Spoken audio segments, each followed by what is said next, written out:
ഈശോ മിശിഹായ്ക്ക് സ്തുതിയായിരിക്കട്ടെ. പ്രിയ കൂട്ടുകാരെ, നിങ്ങൾക്ക് ആരെങ്കിലും ഒരു ചോക്ലേറ്റ് തന്നാൽ നിങ്ങൾ എന്ത് പറയും?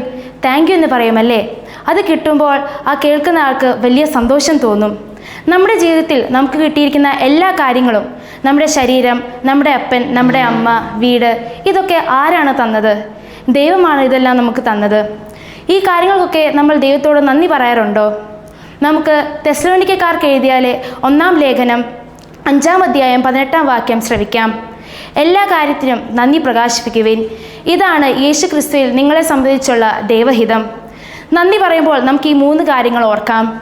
നല്ല കാര്യങ്ങൾ വരുമ്പോൾ മാത്രമല്ല നമ്മൾ നന്ദി പറയേണ്ടത്. പരീക്ഷയിൽ അല്പം മാർക്ക് കുറഞ്ഞാലും അല്ലെങ്കിൽ ഇഷ്ടമില്ലാത്ത സാധനം കിട്ടിയാലും ദൈവത്തിന് നന്ദി പറയണം. നന്ദി പറയുന്ന കുട്ടികളെ എല്ലാവർക്കും ഇഷ്ടമാണ്. പരാതി പറയുന്ന കുട്ടികളെക്കാൾ ഈശോയ്ക്ക് ഇഷ്ടം നന്ദി പറയുന്ന കുട്ടികളെയാണ്. ഇന്നത്തെ നമ്മുടെ പരിഹാര പ്രവൃത്തി ഇതാണ്. ഇന്ന് ദൈവം നമുക്ക് തന്നിട്ടുള്ള 10 കാര്യങ്ങൾക്കായി നന്ദി പറയുക.